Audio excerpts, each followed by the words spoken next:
तो ये एक पेग रेशियो का ना मिसयूज भी बहुत है। Can you define PEG ratio also?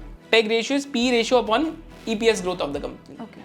And EPS growth मेरी एस्टिमेटेड ग्रोथ रेट है वन ईयर की या 3 इयर्स की नेक्स्ट। जैसे अगर मैं कोई 30 पी की कंपनी लेता हूँ तो उसकी ग्रोथ 30% होनी चाहिए, ठीक है। या मिनिमम उसकी ग्रोथ 20% होनी चाहिए, तभी मैं 1.5 टाइम्स पेग रेशियो उसका दूंगा।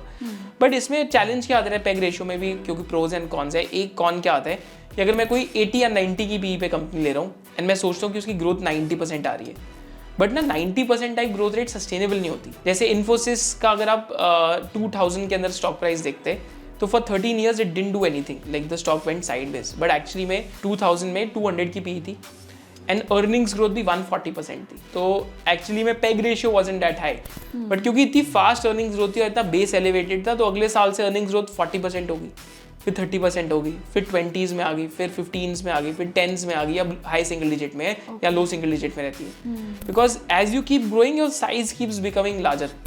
तो ये एक पेग रेशियो का ना मिसयूज भी बहुत है कि कहीं जैसे ईएमएस कंपनी कोई दिख गई 150 की पी पे, तो वो क्या फ्रेमवर्क बनाएंगे, अच्छा 100% की तो ग्रोथ आएगी इधर, but accidentally if the growth slows down then the valuations collapse. तो मेरे थॉट प्रोसेस में यार 30-40 पी से ज़्यादा मेरे को कंपनी पे देना ही नहीं है। Investment in the securities market is subject to market risks. Read all the related documents carefully before investing.